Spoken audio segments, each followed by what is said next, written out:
فاتحہ۔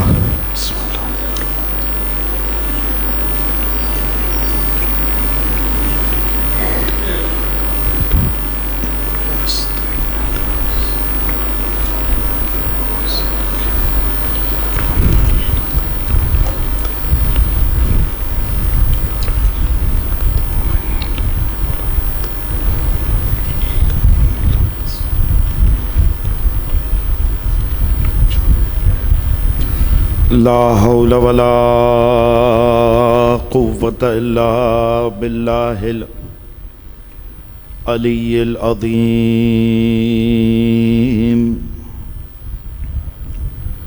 بسم اللہ الرحمن الرحیم۔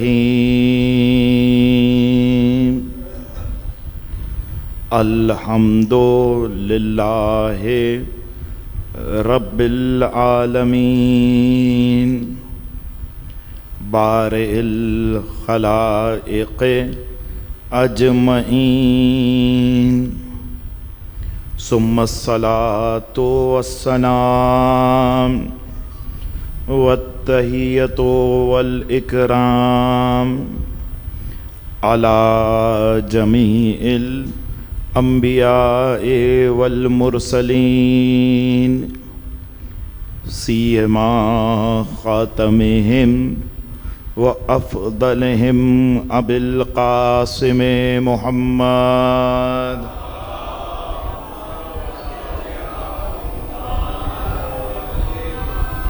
وعلی اہل بیتہ الاطیبین الانجبین، سیما بقیت اللہ فی الارضین، بہم نتولا ومن اعدائہم نتبرأ الی اللہ۔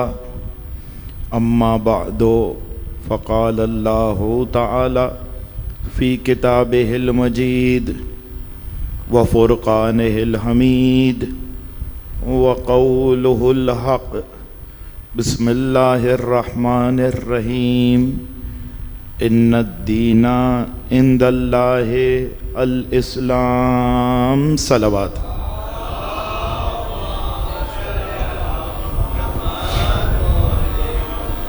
اس سے بہتر صلوات ہدیہ کر دیجئے۔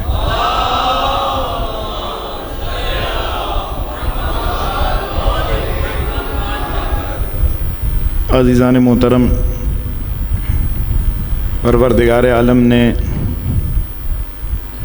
انسان کی کامیابی کے لیے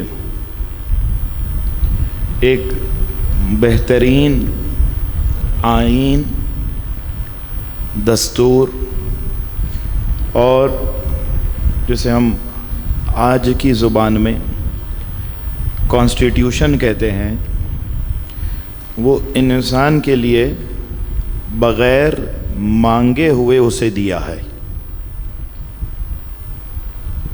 توجہ چاہوں گا، پروردگار عالم کا تمام تر نعمتوں میں مزاج یہ نہیں ہے کہ پہلے ضرورت ایجاد ہو بعد میں نعمت دی جائے،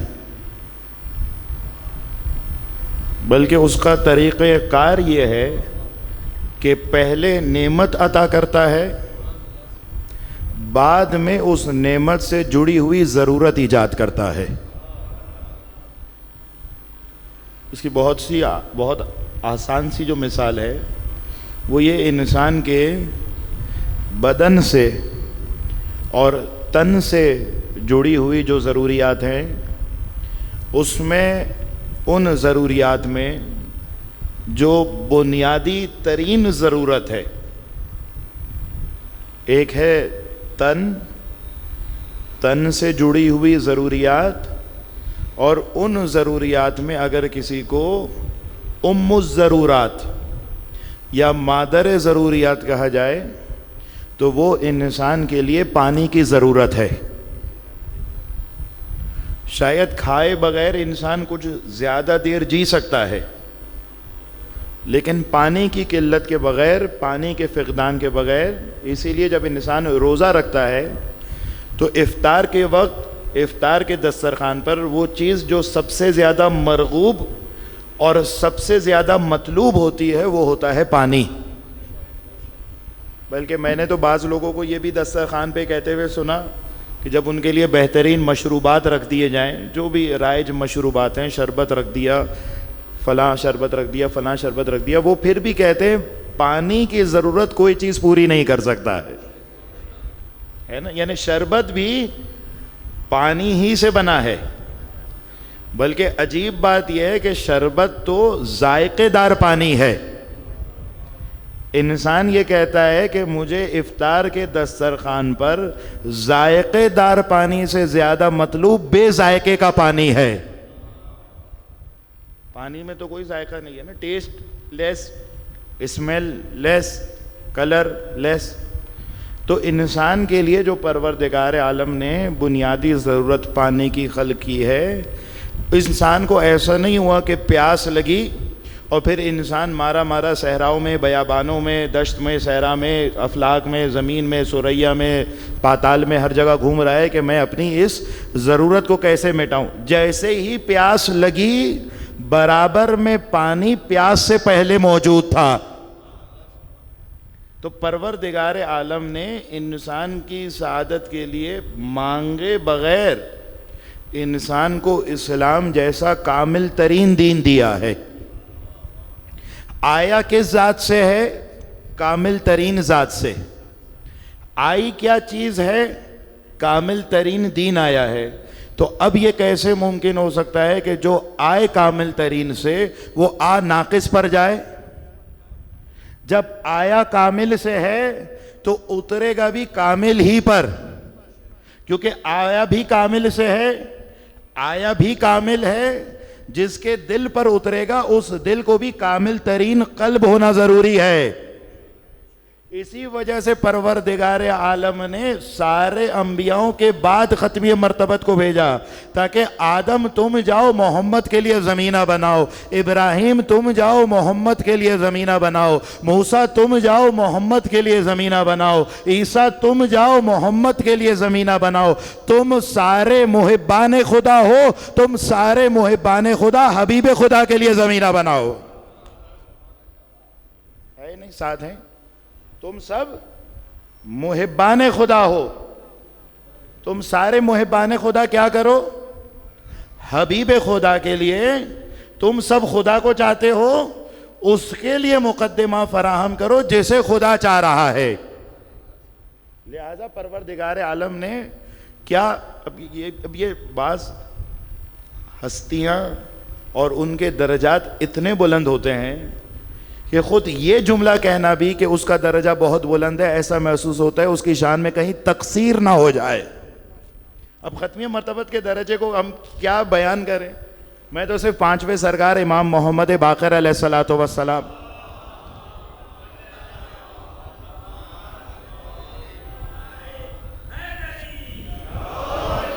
کی اس حدیث کا سہارا لیتا ہوں کہ وہ جو حبیب خدا تھا تو پروردگار عالم نے اس کی ولادت سے پہلے اسے والد کے سائے سے محروم کر دیا ہے نا۔ ولادت سے پہلے جناب عبداللہ اس دنیا سے کوچ کر گئے، اور ابھی سرکار طفولیت ہی کے ابتدائی ایام میں تھے کہ والدہ کا سایہ بھی سر سے چلا گیا۔ تو 5ویں سرکار سے کسی نے پوچھا کہ بھئی یہ تو حبیب خدا ہیں، محبان خدا کو تو ہم نے اتنی کم سنی میں یتیم ہوتے ہوئے نہیں دیکھا، لیکن یہ جو حبیب خدا ہے اسے پروردگار نے اس کم سنی اور ابتدائی ایام میں یتیم کیوں بنا دیا؟ نہ باپ کا سایہ رکھا، نہ ماں کا سایہ رکھا۔ تو مولا نے یہ فرمایا کہ پروردگار عالم نے ہمارے جد کو یتیم اس لیے بنایا لِأَلَّا يُوجَدَ عَلَيْهِ حَقٌّ لِمَخْلُوقٍ، تاکہ خالق کے سوا اس ختمی مرتبت کی گردن پر کسی اور کا حق باقی نہ رہے۔ خالق کے سوا کسی بھی اور مخلوق کا، ولو والدین اور عبداللہ اور آمنہ ہی کیوں نہ ہو، ان کا بھی حق اس کی گردن پر نہیں رہنا چاہیے۔ تو اتنی بات سمجھ آتی ہے کہ بعضوں کو پروردگار سب کچھ دے کر بھی کچھ نہیں دیتا، اور بعضوں سے بہت کچھ لے کر بھی انہیں سب کچھ دے دیتا ہے۔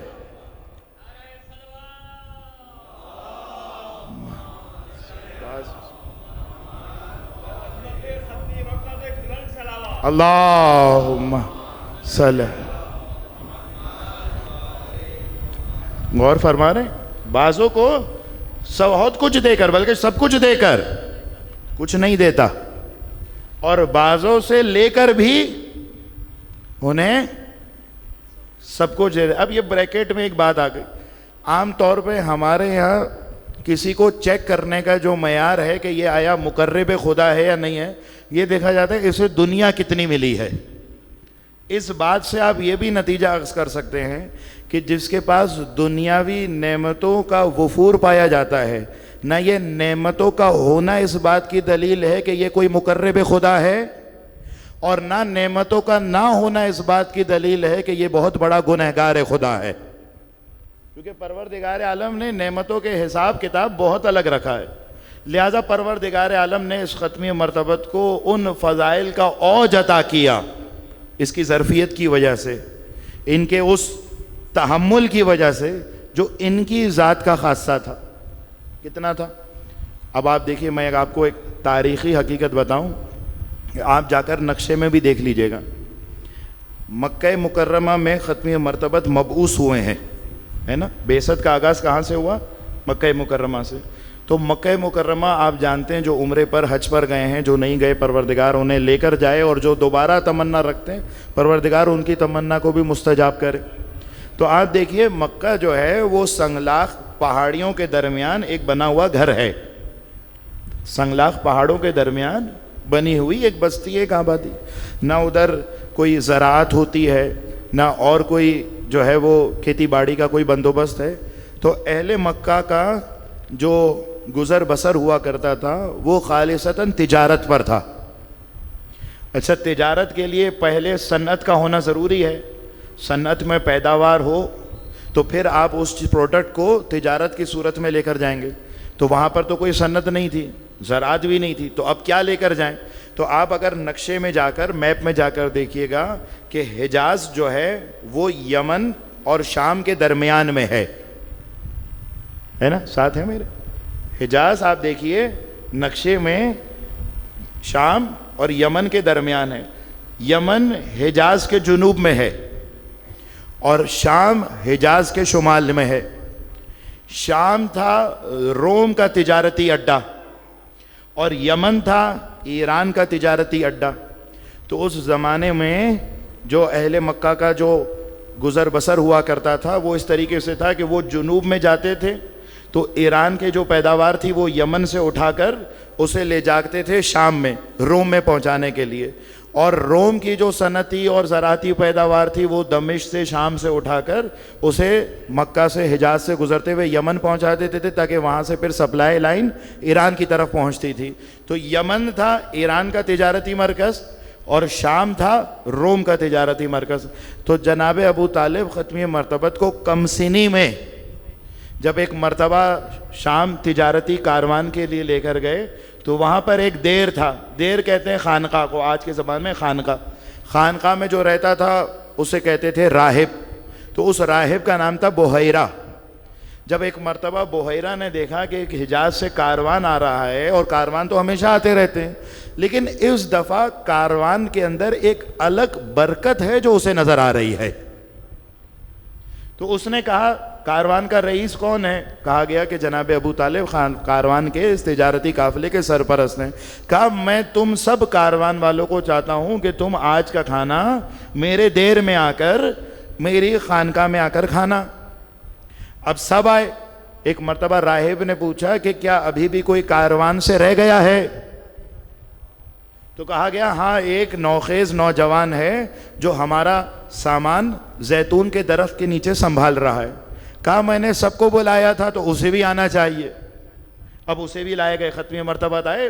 بلوغت سے بھی پہلے کی بات بتا رہا ہوں. ایک ختمی مرتبت کا سفر وہ تھا جو جناب خدیجہ کے مال سے ان کے غلام مسیرہ کے ساتھ ختمی مرتبت نے شام کی جانب انجام دیا تھا. یہ اس سے بہت پہلے کی بات ہے، اس سے بہت پہلے کی بات ہو رہی. ختمی مرتبت کے بلوغت سے بھی پہلے کا زمانہ. تو جب اس نے ختمی مرتبت کو دیکھا، ایک مرتبہ ختمی مرتبت کو ایک مرتبہ کنارے میں لے گیا، خلوت میں لے گیا اور کہا کہ میں آپ کو لات اور عزا کی قسم دیتا ہوں جو میں پوچھوں آپ ٹھیک ٹھیک جواب دیجئے گا. تو سرکار کی توحیدی روح نے جواب دیا کہ اس دنیا میں میرے لیے جو نفرت انگیز ترین چیز ہے وہ لات اور عزیٰ ہے. جو بہت آپ کے بے شمار پر آپ کی سماعت کو داد ہے, آپ کی سماعت کو.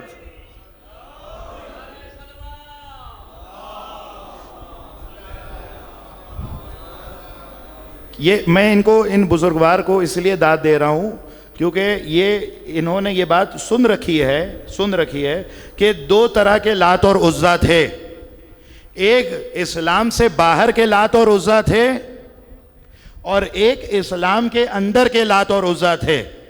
اور معصومین علیہ السلام نے دونوں لات اور عزیٰ پر لعنت بھیجی ہے. کافر لات اور عزیٰ ہو وہ بھی لعنتی ہیں اور منافق لات اور عزیٰ ہو وہ بھی لعنتی ہے.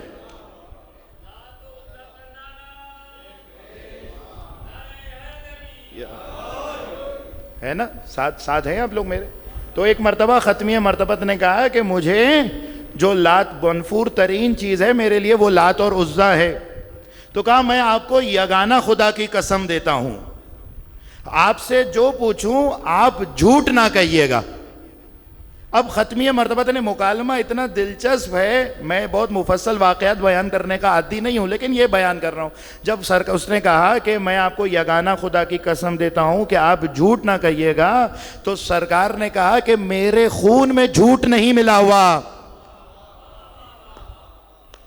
میرے خون میں جھوٹ نہیں ملا ہوا. میں جو کہتا ہوں ہمیشہ سچ کہتا ہوں, جو کرتا ہوں ہمیشہ سچ کرتا ہوں.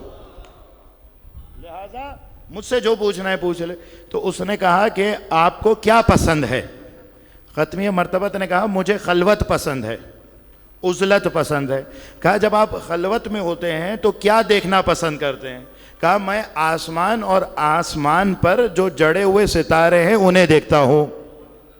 کہا جب آپ آسمان پر ستارے دیکھتے ہیں, اب یہ بڑی توجہ کیجئے گا, جب آپ آسمان پر ستارے دیکھتے ہیں تو آپ کو کیا محسوس ہوتا ہے؟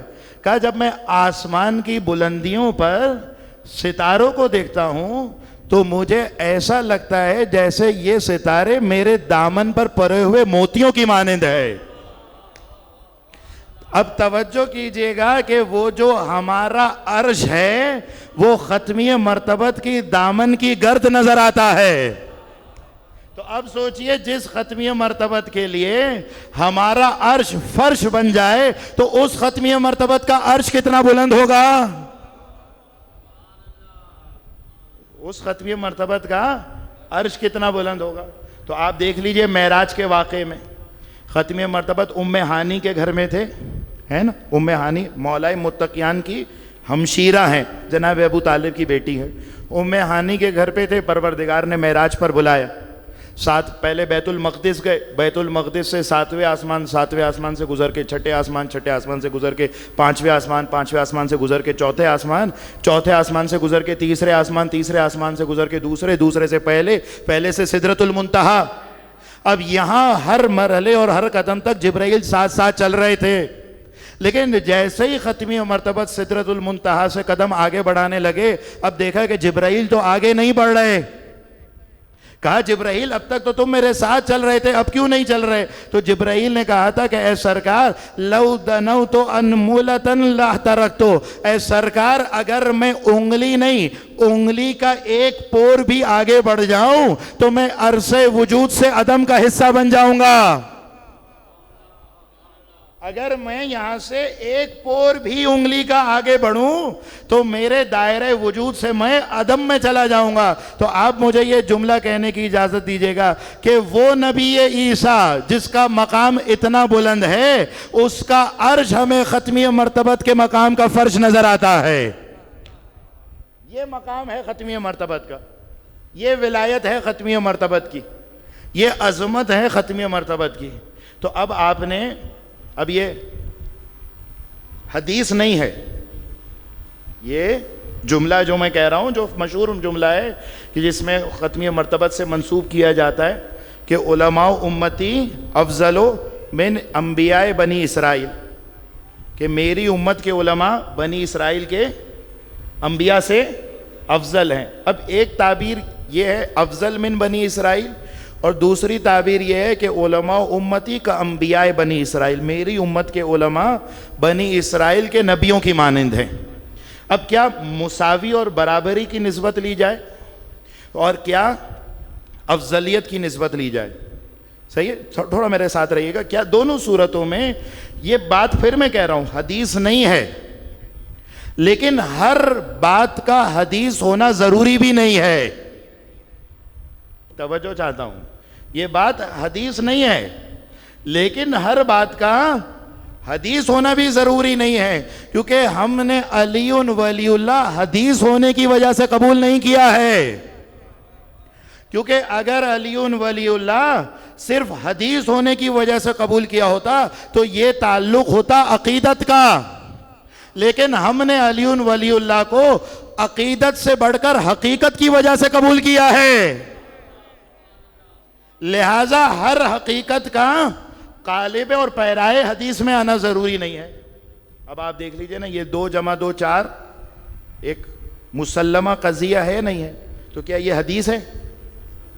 لیکن آپ اسے مانتے ہیں نا, حدیث تو نہیں ہے لیکن آپ مانتے ہیں کیونکہ بات عقل میں آنے والی ہے. تو ویسے جو میں نے کہا کہ علماء امتی افضل من انبیاء بنی اسرائیل, کہ میری امت کے علماء موسیٰ سے, بڑی جرات کے ساتھ کہہ رہا ہوں, آپ پریشان نہ ہوئیے گا, ابھی اس پہ میں آپ کو عقلی استدلال بھی پیش کر دیتا ہوں کہ میری امت کے علماء موسیٰ سے, ابراہیم سے, آدم سے, مسیح سے, ہود سے, لوط سے, ایوب سے, یعقوب سے, یحییٰ سے, زکریا سے, اسحاق سے, اسماعیل سے, سب سے ہیں افضل ہیں. اچھا, اب یہاں پہ ایک بات اور بھی کہہ دوں, اور وہ یہ کہ اس حدیث سے آپ قطعاً یہ نتیجہ نہیں لیجئے گا کہ اس کا مطلب یہ ہے کہ ہر عالم جو ممبر پر ہے یا محراب پر ہے وہ افضل ہو گیا. یہ حدیث یہ نہیں بیان کر رہی, یہ حدیث بیان کر رہی ہے کہ امت ختمی مرتبت کے علماء کے اندر یہ پوٹینشل پایا جاتا ہے, یہ قابلیت پائی جاتی ہے کہ اگر وہ اپنی قابلیت کا اظہار کریں تو وہاں سے عطا و بخشش کا فیض اتنا جاری ہے کہ وہ عطا و بخشش کا فیض اگر سامنے والے کے اندر ظرف ہو تو اسے وہ مقام انبیاء سے بھی بالا تر کر سکتا ہے.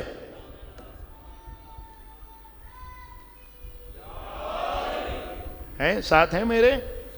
میری امت کے علماء, اگر آپ کے اندر پوٹینشل ہے تو ختمی مرتبت کی ولایت اور ختمی مرتبت سے جو آپ کا اتصال ہے وہ آپ کو اتنی عظمت دے سکتا ہے کہ آپ انبیاء بنی اسرائیل سے بھی بالاتر اور افضل تر ہو جائیں.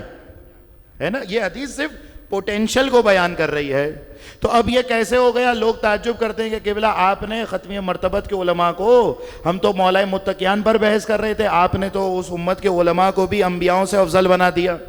تو میں آپ کو اس مثال کا سہارا دیتا ہوں. ایک صلوات پڑھیے محمد والے محمد پر.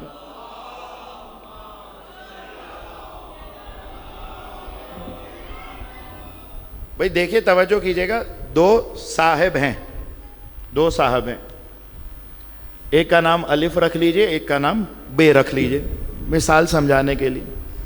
الف والے کی تنخواہ جو ہے وہ ₹1,00,000 ہے آمدنی, اور بے والے کی تنخواہ, یہ اس کو مثال میں نہیں ہے, ہوتی ہے بعض لوگوں کی بڑی بڑی تنخواہیں ہوتی, تو بے کی تنخواہ ₹1,00,00,000 ہو سکتی ہے.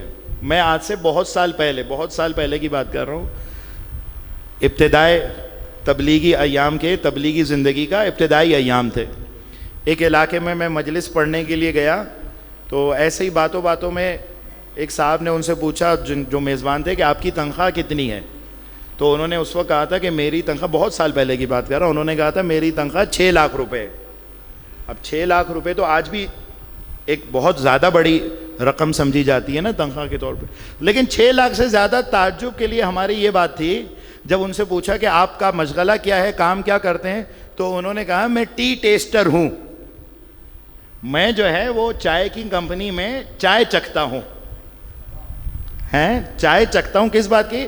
کہ کمپنی جب کھیسان سے، زراعت سے، کھیتی باڑی سے جب وہ چائے کے پتوں کو لیتی ہے اور سکھاتی ہے اور اسے پتی بناتی ہے، تو آپ دیکھیں آپ جس بھی برانڈ کی پتی پی رہے ہوتے ہیں، آپ اسے اس سال پیجئے وہی ذائقہ ملے گا جو اگلے سال ملے گا، ہے کہ نہیں؟ تو درمیان میں ایک بندہ کھڑا ہوا ہے جو آ کر کیا کرتا ہے، جو پتی کے اس تناسب اور تیزی کو مینیج کرتا ہے تاکہ بعد والی پتی کا ذائقہ پہلے والی پتی سے الگ نہ ہو. اسے کہا جاتا ہے ٹی ٹیسٹر ہونا. تو بہرحال لوگوں کی تنخواہیں تو بہت ہو سکتی ہے. اب ہم تو ویسے بھی مثال دے رہے ہیں. تو الف کی تنخواہ ہے 1,00,000 اور بے کی تنخواہ ہے 1 کروڑ. کتنا بڑا فرق ہے نا. تو اب آپ دیکھیے بے کا ایک بچہ بھی ہے, بے کا ایک بیٹا ہے. باپ نے بیٹے کو, بے کے باپ, بے نے اپنے بیٹے کو اپنے اکاؤنٹ سے ڈائریکٹ کر دیا ہے. تو اب میرا آپ سے سوال یہ بنے گا کہ وہ جو بے کا بیٹا تھا اس کی رسائی میں کتنے پیسے ہیں؟ اس نے تو کمائے نہیں تھے. ساتھ نہیں ہے میرا مجمع بھائی, اس نے تو کمائے نہیں تھے, اس نے تو زحمت نہیں کی تھی. اب اگر آپ درمیان میں بے کو نظر انداز کر دیں اور اس کے بیٹے کو اور الف کو دیکھیں تو آپ غلط نتیجہ لیں گے. بھائی وہ تو اتنا بڑا ہے, اتنا فاضل ہے, اتنا قابل ہے, اتنا تعلیم یافتہ ہے, لیکن اس کی تنخواہ 1,00,000 روپے, اور تم اتنے سے بچے ہو, تمہاری 1 کروڑ کیسے ہو گئی؟ لیکن اگر آپ درمیان میں اس بات کو ملحوظ رکھیں کہ یہ جو برخوردار ہے یہ بے کے خزانے سے جڑا ہوا ہے, اس خزانے کی وجہ سے اسے 1 کروڑ سے رسائی حاصل ہو گئی ہے. تو یہی بات تو ختمیہ مرتبت کی اس فقرے منصوبہ سے بات سمجھانا چاہا جا رہا ہے کہ آپ یہ نہ دیکھیں کہ علماء امت افضل من انبیاء بنی اسرائیل. ختمیہ مرتبت نے کہا میری امت کے انبیاء علماء, امت کے علماء نہیں, میری امت کے علماء. جب آپ دیکھیں گے کہ میری امت کے علماء, جب اس میری کو نظر انداز نہ کریں بلکہ ملحوظ رکھیں تو آپ محسوس کریں گے کہ اس میری کی وجہ سے وہ تمام تر خزانے اور کمالات جو ختمیہ مرتبت کو حاصل ہو چکے تھے, وہ ختمیہ مرتبت کی ولایت کی وجہ سے ختمیہ مرتبت کے علماء کی امت کو بھی حاصل ہو سکتے ہیں. ایک صلوات پڑھیے محمد و آل محمد پر.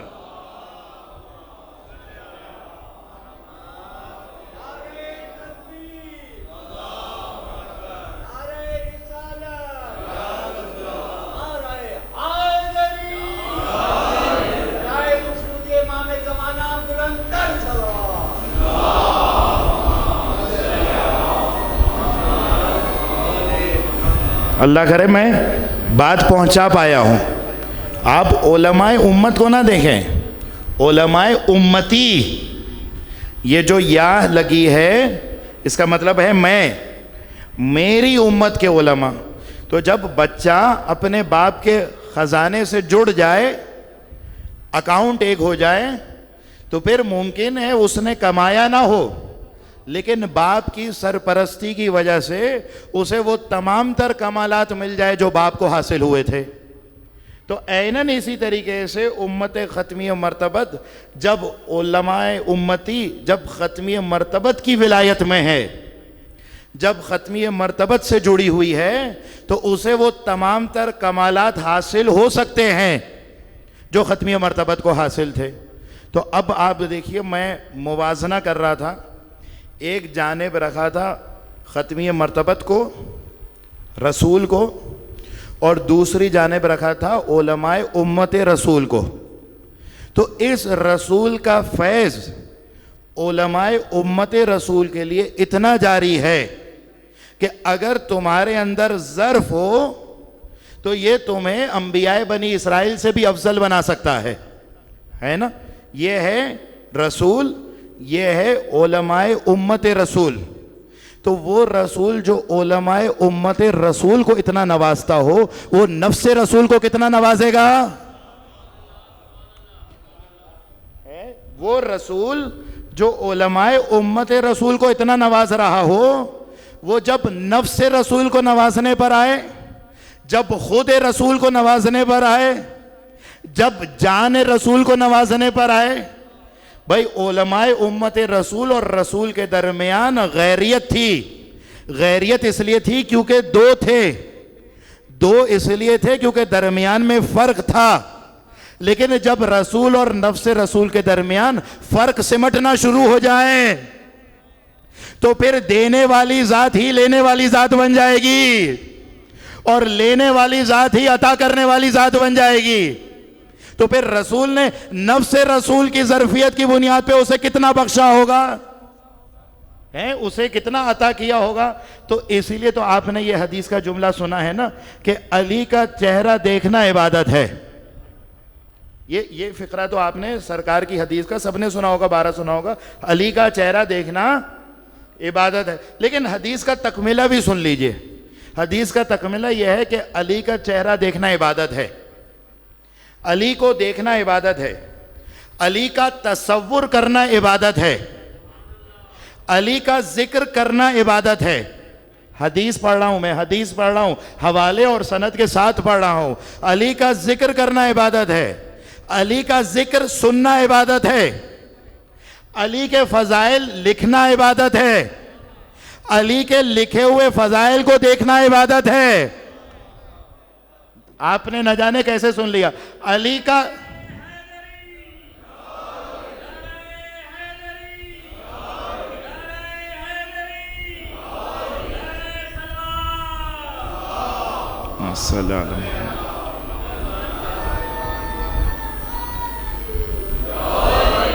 غور فرما رہے ہیں، یہ حدیث کا کمپلیٹیشن ہے، علی کا چہرہ دیکھنا عبادت۔ اب آپ جواب دیجئے گا، میں سوال پوچھتا جاتا ہوں، آپ جواب دیتے رہیے، میں بھی عبادت میں حصہ لے رہا ہوں، آپ بھی عبادت میں شریک ہو جائیے۔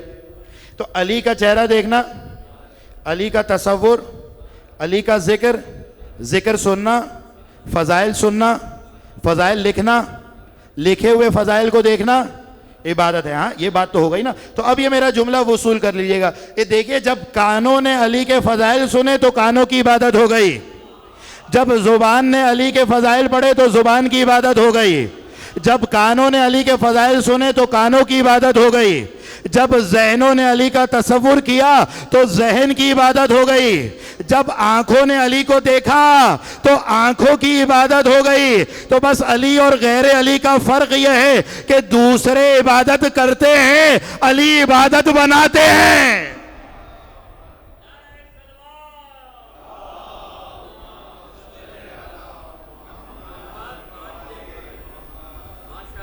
اور فرما رہے ہیں دوسرے عبادت کرتے ہیں، علی عبادت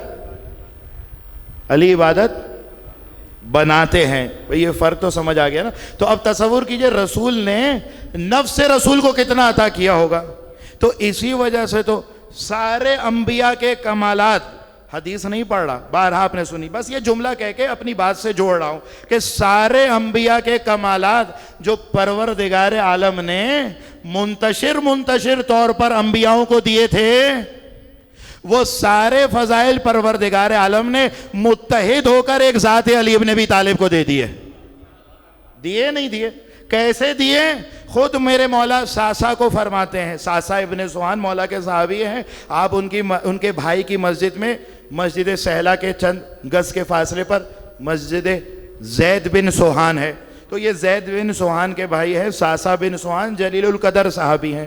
اب ساسا بن سوہان سے میرے مولا کہتے ہیں کہ پروردگار عالم نے آدم کو سب کچھ عطا کیا تھا، آدم کو ساری سہولیات دی تھی، ہر چیز کھانے کی ملتی تھی، جنت میں رہتے تھے، بس ایک درخت کو ممنوع قرار دیا تھا جو تھا گندم کا درخت۔ کہا تھا کہ اے آدم تم گندم کے اس درخت کے اس جھاڑ کے قریب نہ آنا، لیکن اس کے باوجود آدم نے اس شیطان کے بہکاوے میں آ کر اس پروردگار کی مخالفت کا ارتکاب کیا، لیکن پروردگار نے مجھ علی کو گندم کھانے کا کبھی منع نہیں کیا تھا، لیکن اس کے باوجود میں نے پوری زندگی نانے جو پر زندگی گزاری ہے۔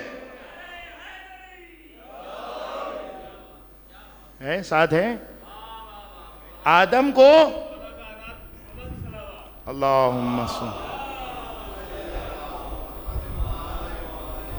آدم کو گندم کھانے کا منع کیا تھا، میرے مولا کو منع نہیں کیا تھا، لیکن اس کے باوجود مولا نے پوری زندگی، آپ کہتے ہیں نوح میں بھی پڑھتے ہیں، کس پہ زندگی گزاری؟ نانے جویں پر. نوح کے مصرے میں آتا ہے نانے جویں. وہ جویں در حقیقت جو سے بنا ہے، جو کا اس میں منسوب ہے. تو نانے جو پوری زندگی کھائی، حلال تھا پھر بھی نہیں کھائی. کیوں؟ کہ پروردگار عالم نے زمانے ماضی میں ایک نبی کو اس سے منع کیا تھا. تو علی نے اس چیز سے بھی اجتناب کیا جس کا پروردگار عالم نے علی کو منع نہیں کیا تھا. یہی بات ہو گئی نا. اچھا دوسرا پھر مثال خود مولانا صاحب سے کہا کہ جب موسیٰ کو پروردگار نے کہا کہ موسیٰ تم جو ہے وہ مصر جاؤ اور مصر میں جا کر بنی اسرائیل کو دعوت حق پیش کرو اور فرعون کے تسلط سے بنی اسرائیل کو آزاد کراؤ. تو موسیٰ نے کہا تھا پروردگار میں نے مصر میں ایک قتل کیا تھا. اب وہ قرآنی داستان ہے، اسے میں بیان نہیں کر رہا. ایک قتل کیا تھا، اس لیے مجھے خوف ہے کہ مصر والے کہیں مجھے قتل نہ کر دیں. تو تو میری پشت پناہی کے لیے میرے بھائی ہارون کو میرا وزیر بنا دے. بھئی ساتھ ہے، میرا مجمع نہیں ہے. لیکن علی نے بدر میں قریش کے بڑے بڑے سورماؤں اور پہلوانوں کو واصل جہنم کیا تھا. اس کے باوجود احد میں جب بڑھ بڑھ کر حملہ کر رہے تھے تو کسی نے کہا کہ یا علی آپ کوئی تیز دوڑنے والا گھوڑا خرید لیجئے. تو مولا نے کہا تیز دوڑنے والے گھوڑے کی ضرورت فرار کو پڑ سکتی ہے، میں کرار ابن کرار ہوں.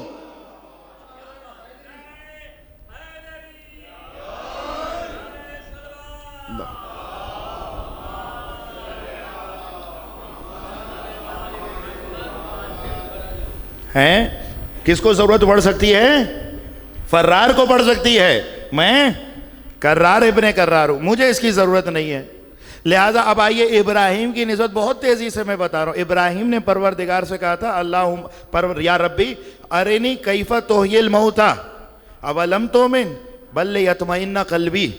کہا ابراہیم تو جو کہہ رہا ہے کہ مردوں کو زندہ کر کے دکھاؤں تو کیا تجھے ایمان نہیں ہے؟ کہا تھا ایمان ہے، اطمینان نہیں ہے. ایمان ہے لیکن اطمینان نہیں. اب اطمینان کو کہا جاتا ہے یقین. اطمینان کہا جاتا ہے یقین کو. اب یقین کی 3 منزلیں ہیں. میں آپ کی بیدار سماعتوں پہ اعتماد کرتے ہوئے بڑی تیزی سے اس منزل سے گزرنا چاہتا ہوں. 3 مرحلے ہیں یقین کے. ایک ہے یقین کی منزل، جو پہلی منزل ہے وہ ہے علم الیقین. دوسری منزل ہے عین الیقین اور تیسری منزل ہے حق الیقین. علم الیقین کسے کہتے ہیں؟ یقین کی بات کا آپ کو علم ہو جائے. عین الیقین کہا جاتا ہے یقینی بات کو آنکھوں سے دیکھنا. اور حق الیقین کہا جاتا ہے یقین کے ساتھ رچ بس جانا. اب میں آپ کو مثال دے دیتا ہوں. ابھی آپ سب آگ کا تصور کیجئے. آگ کا تصور کر لیا نا، تو ان شعلوں کا آپ کو سمجھ آ گیا نا آگ کیا ہوتی ہے. آپ کو یقین ہے آگ کیا ہوتی ہے. اسے کہا جاتا ہے علم الیقین، صورت یقین، عکس یقین. اب میں آپ سے پوچھ رہا ہوں یہ جو ذہن میں آپ نے آگ سوچی، اس کی تپش سے آپ کو پسینہ نکل رہا ہے؟ نہیں نکل رہا نا. کیوں؟ کب نکلے گا؟ جب یہ علم الیقین عین الیقین کے مرحلے میں داخل ہو جائے. جب آپ آگ کے کنارے برابر میں آ جائیں تو آپ دیکھیے گا کہ آگ کی جو لپٹیں ہوں گی وہ آپ سے پسینہ، حرارت سے پسینہ بہنا شروع ہو جائے گا. تو یہ ہے یقین کا اثر. علم الیقین میں تھا یقین کی صورت، عین الیقین میں ہے یقین کا اثر. اچھا لیکن اب میں آپ سے پوچھوں کہ آپ جل رہے ہیں. ہاں جل رہے ہیں. جلانا سمجھ آتا ہے؟ نہیں، جلانا سمجھ نہیں آتا. جلانا کب سمجھ آ جائے گا؟ جب آپ آگ میں جلنا شروع ہو جائیں. تو اب کیا ہوگا؟ جب آپ آگ میں جلنا شروع ہو جائیں گے تو رفتہ رفتہ آپ میں ایسا استحالہ اور تبدیلی آئے گی، ایسا تغیر آئے گا کہ اب آپ کے درمیان اور آگ کے درمیان فرق ختم ہو جائے گا. آپ ہو جائیں گے آگ، آگ ہو جائے گی آپ. تو اب جیسے آگ جلا رہی ہے ویسے آپ جلانا شروع ہو جائیں گے. تو یہ مرحلہ یقین کہلایا جاتا ہے حق الیقین. پہلا مرحلہ تھا علم الیقین، دوسرا مرحلہ عین الیقین اور تیسرا مرحلہ حق الیقین. اب آپ توجہ فرمائیے گا کہ یقین کے تینوں مرتبوں میں بڑا فرق پایا جاتا ہے. جب علم الیقین ہو تو صورت ہوتی ہے، اثر نہیں ہوتا. جب عین الیقین ہوتی ہے تو اثر ہوتا ہے لیکن اس کا حق الیقین حاصل نہیں ہوتا. لیکن جب انسان حق الیقین کے مرتبے پر آ جائے تو صورت بھی حاصل ہوتی ہے, اثر بھی حاصل ہوتا ہے, اور انسان یقین میں فنا ہو جاتا ہے. اب ابراہیم نے کہا تھا پروردگار تو مردوں کو زندہ کیسے کرتا ہے؟ کہا کیا ایمان نہیں ہے؟ کہا ایمان تو ہے لیکن اطمینان نہیں ہے. لیکن مولا نے ساسا سے کہا کہ اے ساسا اگر سارے پردے اٹھا لیے جائے تو مجھ علی کے یقین میں کوئی فرق حاصل نہیں ہوگا, کیونکہ فرق اس کے لیے حاصل ہوتا ہے جو پردے کے اس اوٹ سے غافل ہوتا ہے. لیکن میں پردے کے اس اوٹ بھی اتنا ہی ہوں جتنا پردے کے اس پار کھڑا ہوں.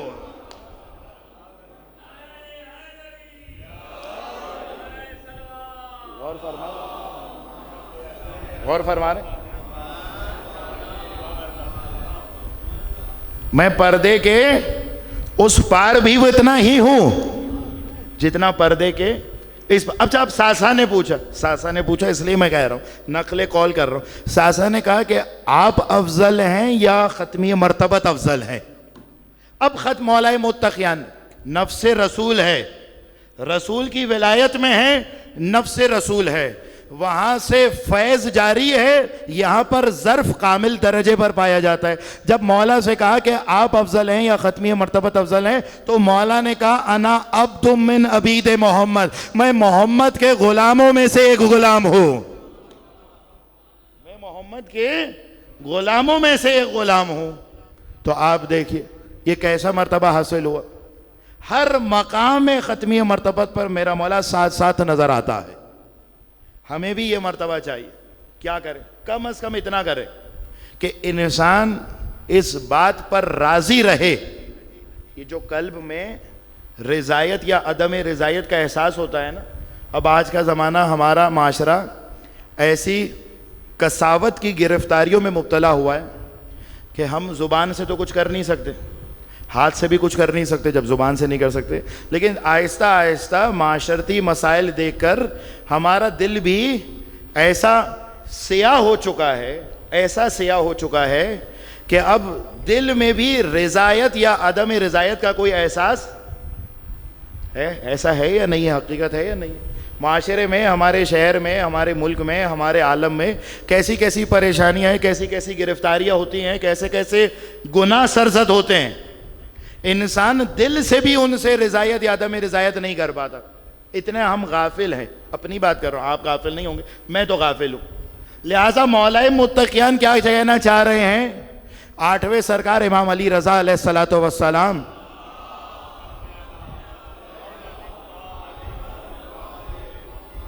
ہم تو اس زمانے میں تھے نہیں. مولا کے صحابی ہیں جن کا نام ہے عبدالسلام ابن صالح حروی, جسے ہم اپنی آسان زبان میں کہتے ہیں خواجہ ابا سلط. مولا کے ندیم تھے, مولا کے خادم تھے. خواجہ ابا سلط نے ایک مرتبہ امام حشتم سے پوچھا کہ مولا آپ کے جد سے یہ حدیث نقل ہوئی ہے کہ لو خرج القائم قتل زراریہ قتلت الحسین بفعال آبائہم, کہ جب آپ کی آخری حجت ظہور کرے گی نا تو وہ جو قاتلان حسین کی نسل جاری تھی اسے ان کے اجداد کی وجہ سے قتل کرے گی. ساتھ ہیں آپ لوگ میرے؟ جب آپ کے قائم ظہور کرے گا تو ان قاتلان حسین کی جو نسل ہے ان کو ان کے اجداد کی وجہ سے قتل کرے گی. تو ایک مرتبہ خواجہ ابا سلط نے پوچھا لیکن یہ جو حدیث ہے یہ حدیث ظاہری طور پر سے تو قرآن مجید کے ساتھ کانٹرڈکٹ نظر آتی ہے, کیونکہ قرآن مجید کا فارمولہ یہ ہے لا تزر وازرۃ وزر اخری, کوئی بھی انسان دوسرے کا بوجھ نہیں اٹھاتا. تو اب معصوم نے فرمایا کہ ہاں یہ بات صحیح ہے کہ کوئی انسان کسی کا بوجھ نہیں اٹھاتا, لیکن اس وقت جب تک وہ اس انسان سے راضی نہ ہو. لیکن ہمارا قائم قاتلان حسین کی نسل کو اس لیے قتل کرے گا کیونکہ وہ اپنے اجداد کے کام سے راضی ہوں گے.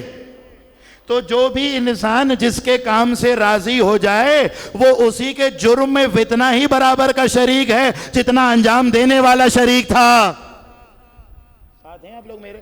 اچھا میرا آپ سے سوال ہے, اگر برائی کی وجہ سے برائی میں راضی ہونے کی وجہ سے کوئی برے کے ساتھ شریک ہو جاتا ہے. اگر کوئی اچھائی سے راضی ہو تو کیا وہ اچھے کے ساتھ شریک نہیں ہوگا؟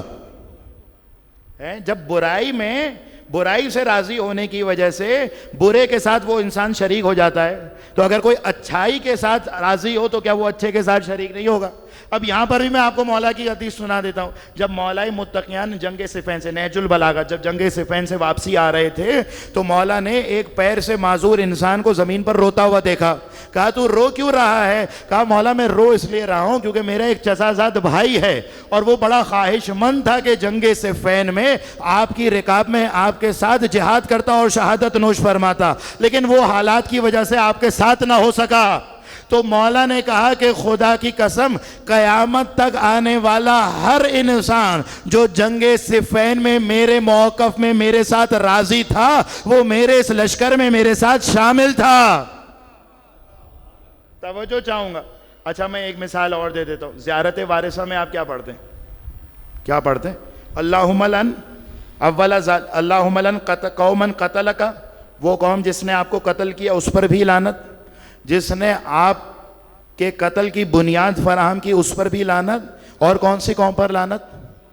جو جس نے سنا ہو, سنا نہیں, جس نے سنا ہو فرضیت بھی, شب جمعہ ہے نا آج, تو جس نے سمعت فرضیت بھی, سنا اور راضی رہی, اس پر بھی لعنت ہو. بھائی انہوں نے تو کوئی جرم نہیں کیا, لیکن ان کا جرم کیا تھا؟ ان کا جرم یہ تھا کہ یہ ان سے راضی تھے. تو اگر انسان برے سے راضی ہو تو وہ برائی میں شریک ہے, اگر اچھے سے راضی ہو تو وہ اچھائی میں شریک ہے. اسی بنیاد پر میں کہتا ہوں کہ ہم اور آپ سب جو بار بار زیارت عاشورہ میں پڑھتے ہیں یا لیتنا کننا معکم, یا لیتنا کننا معکم, شب جمعہ ہوتی ہے, بعض لوگ زیارت عاشورہ روز پڑھتے ہیں, محرم میں پڑھتے ہیں یا لیتنا کننا معکم, میرے نزدیک یہ سارے افراد کربلائی ہیں.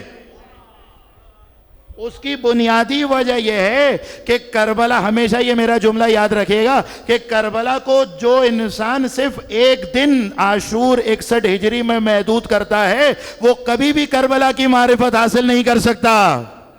کربلا کو اگر آپ کو دیکھنا ہے, کیوں زیارت وارثہ میں کہا گیا کہ اے حسین آپ پر سلام, آپ آدم کے بھی وارث ہیں, آپ نوح کے بھی وارث ہیں, آپ ابراہیم کے بھی وارث ہیں, آپ یوسف اور یعقوب کے بھی وارث ہیں, آپ خلیل اللہ کے بھی وارث ہیں, آپ کلیم اللہ کے بھی وارث ہیں, آپ روح اللہ کے بھی وارث ہیں. بھائی حسین تو ظاہری طور پر اس زمانے میں نہیں تھے, لیکن وجہ یہ ہے کہ جو بھی کربلا کو ایک دن میں محدود کر دے گا وہ کربلا کو نہیں سمجھ سکتا. کربلا ایک ایسی حقیقت ہے جو ابد سے ازل تک پھیلی ہوئی ہے, اسی لیے کربلا صرف ایک زمانے کے حر کو حر علیہ السلام نہیں بناتی بلکہ قیامت تک آنے والے حر کو علیہ السلام بنانا جانتی ہے.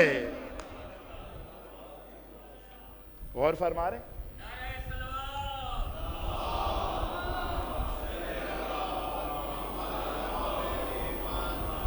قیامت تک آنے والے حر کو حر علیہ السلام بنانا جانتے. لہٰذا ہم سب کربلائی ہیں.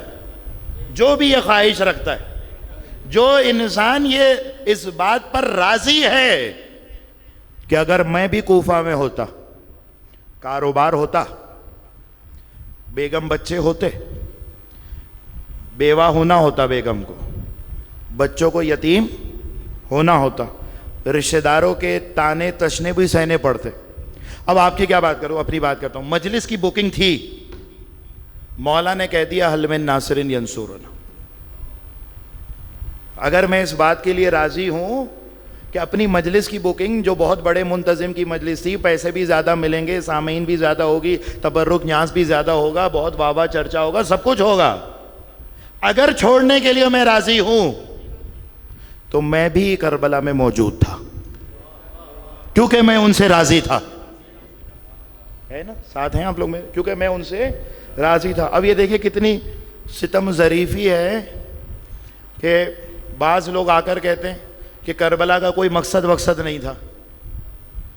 بعض اسی لباس میں آ کر کہتے ہیں, شاید میں غلط سمجھ رہا ہوں, لیکن بعض لوگ, میں نے سنا بعض لوگوں کے منہ سے کہ فلاں ذاکر یہ کہہ رہے تھے, فلاں علامہ یہ کہہ رہے تھے, فلاں مولانا یہ کہہ رہے تھے کہ عزاداری کا کوئی مقصد نہیں ہوتا. میں کہہ رہا ہوں آپ کا عزاداری کرنے کا مقصد ہوتا ہے, اس حسین کا عزاداری برپا کرنے کا کوئی مقصد نہیں ہوگا.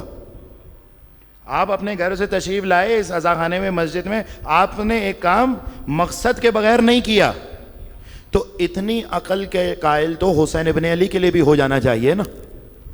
پھر کہا جاتا ہے کہ ایک بوڑھی خاتون کا بیٹا مر گیا ہو تو اس کے رونے کا کیا مقصد ہوتا ہے.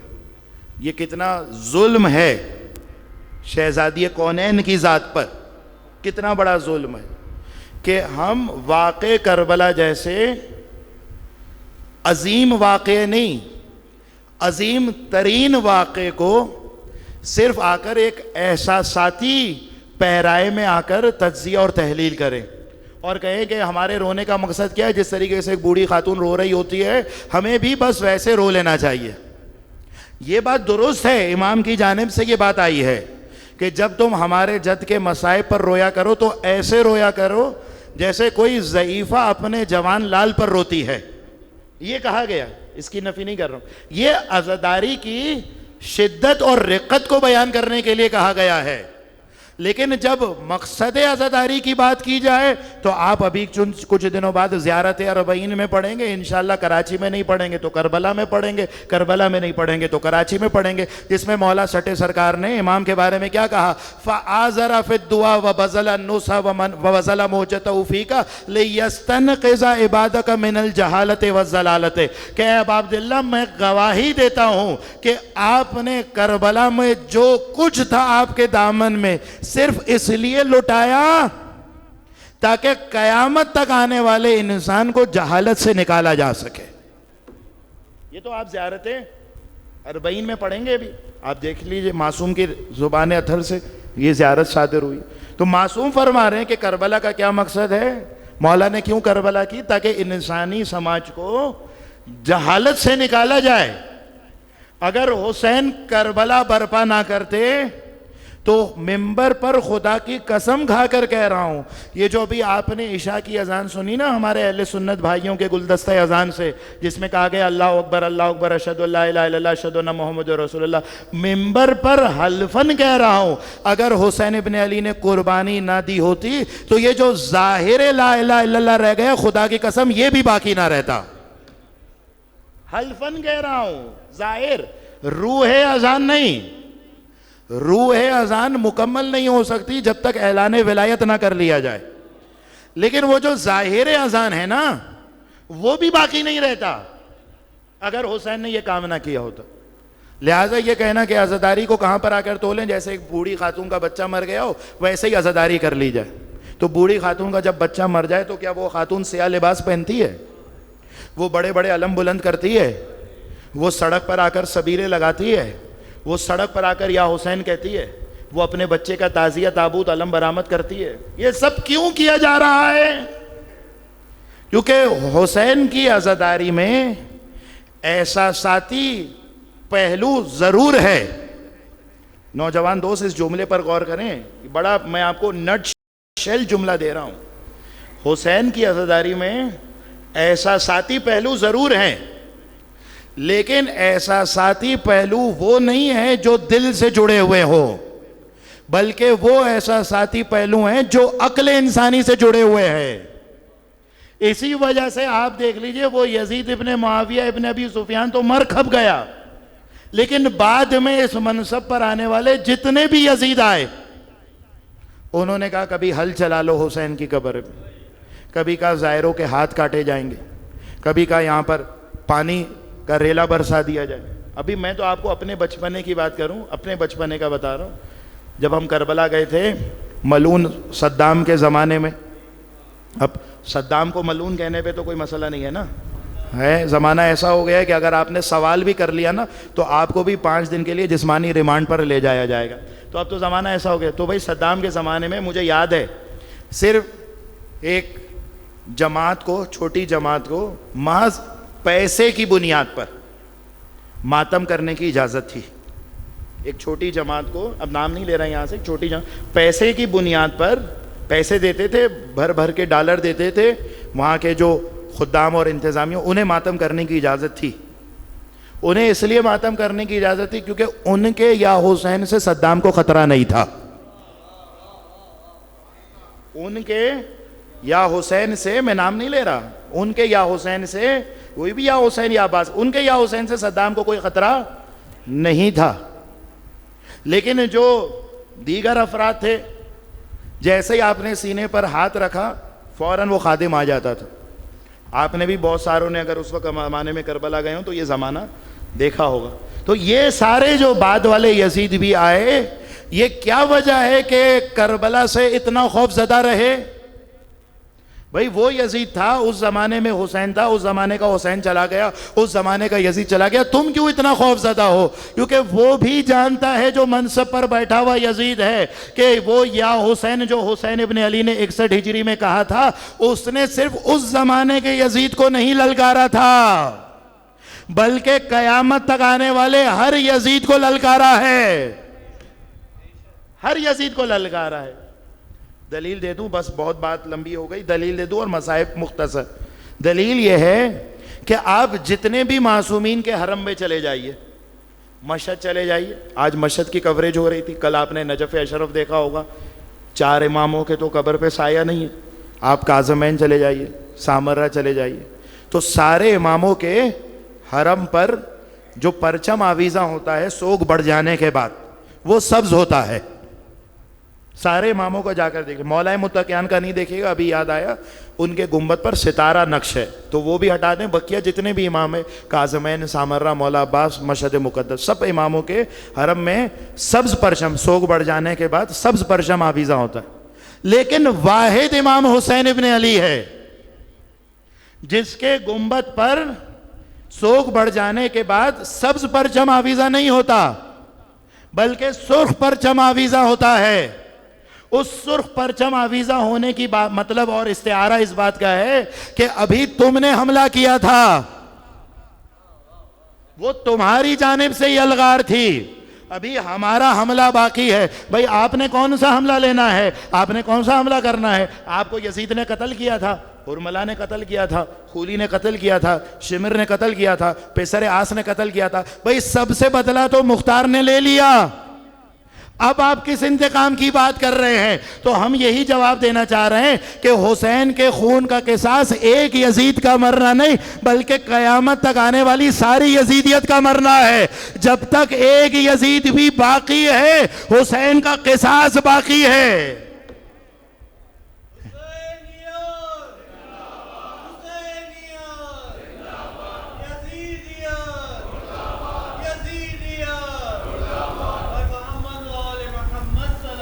اللہ ہے ساتھ ہیں. کیوں بھائی سب سیاہ پر سرخ پرچم کیوں ہے؟ کیونکہ سرخ پرچم انتقام کی علامت ہے، سرخ پرچم بدلے کی علامت ہے.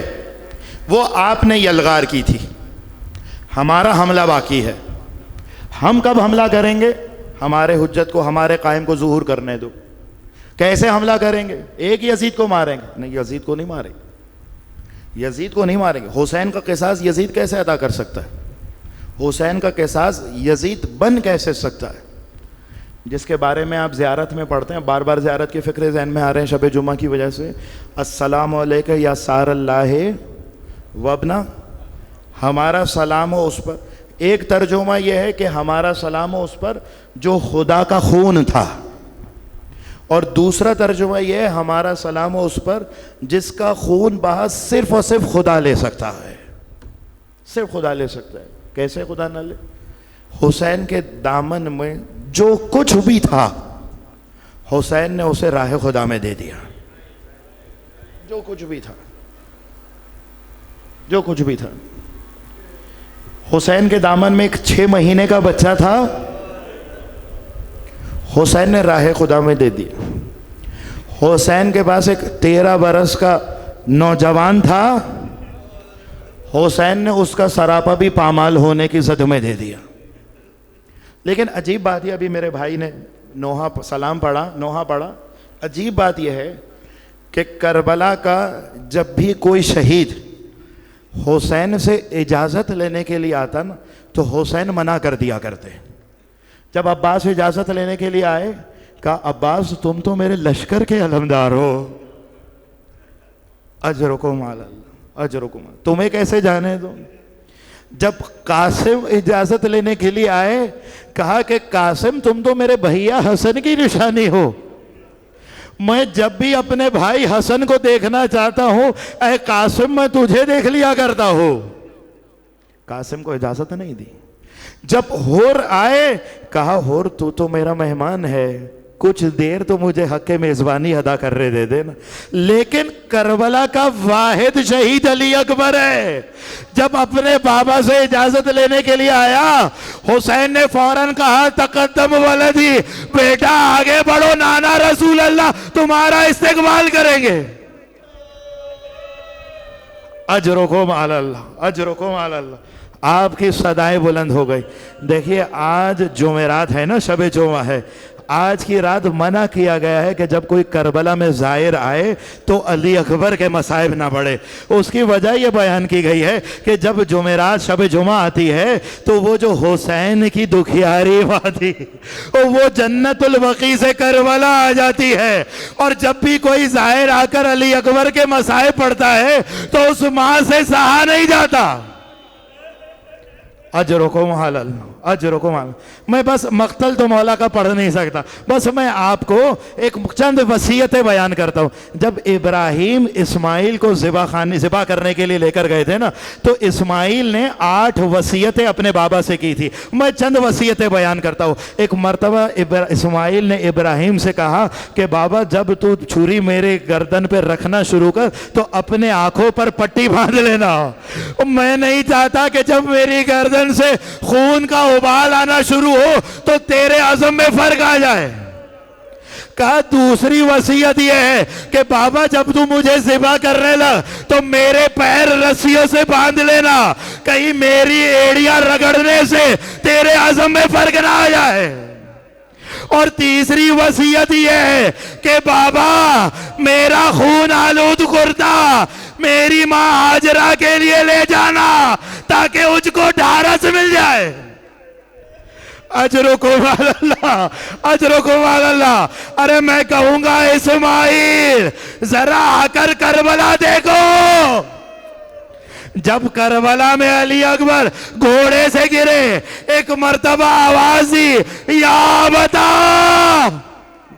بابا میری مدد کے لیے آئیے۔ حسین بیٹے کے پاس پہنچے۔ ارے جب حسین بیٹے کے پاس آئے، سینے پر برچی کا پھل لگا تھا۔ اجرکم علی اللہ۔ میں کہوں گا اسماعیل علی اکبر کے پیروں پر رسیاں نہیں بندھی تھی، ارے بیٹا ایڑیاں رگڑتا تھا، باپ دیکھ رہا تھا۔ جب باپ نے برچی کا پھل نکالا، ارے حسین کی دامن خون آلو۔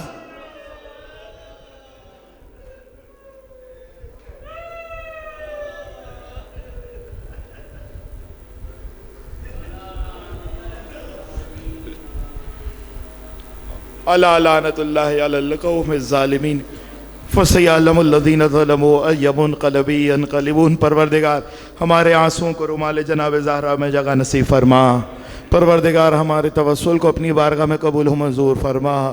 پروردگار شب جمعہ ہے، تجھے واسطہ دیتے حسین کی اس قربانی کا، اس علی اکبر کی قربانی کا۔ حسین نے صبح سے لے کر عصر تک سارے لاشیں اٹھائے ہیں، لیکن ایک لاشا علی اکبر کا ہے۔ جب علی اکبر کو اٹھانا چاہتے تھے تو علی اکبر کا لاشا اٹھتا نہیں تھا۔ ایک مرتبہ بنی ہاشم کے خیموں کو دیکھا اور جا کر کہا کہ بنی ہاشم کے بچوں ذرا آؤ، اپنے بھیا علی اکبر کا لاشا اٹھاؤ۔ پروردگار تجھے حسین کی اس عظیم قربانی کا واسطہ دیتے۔ صاحبان ایمان دنیا میں جہاں جہاں بھی ان کی جان مال عزت آبرو کی حفاظت فرما۔ پروردگار جو مومنین پریشان حال ہیں ان کی پریشانیوں کو برطرف فرما۔ پروردگار جو بے اولاد ہیں انہیں اولاد صالحہ عنایت فرما۔ جو مریض ہیں صاحب العلاج لا علاج بیماریوں میں مبتلا ہیں ان تمام بیماروں کو صحت کاملہ و عاجلہ عنایت فرما۔ پروردگار اپنی آخری حجت کے ظہور میں تعجیل فرما۔ پروردگار وارث خون حسین کے ظہور میں تعجیل فرما۔ پروردگار منتقم کربلا کے ظہور میں تعجیل فرما۔ ہمیں ان کے آوان انصار مددگاروں میں شمار فرما۔ ربنا تقبل منا انک انت السمیع العلیم وتب علینا انک انت التواب الرحیم۔ ماتم حسین۔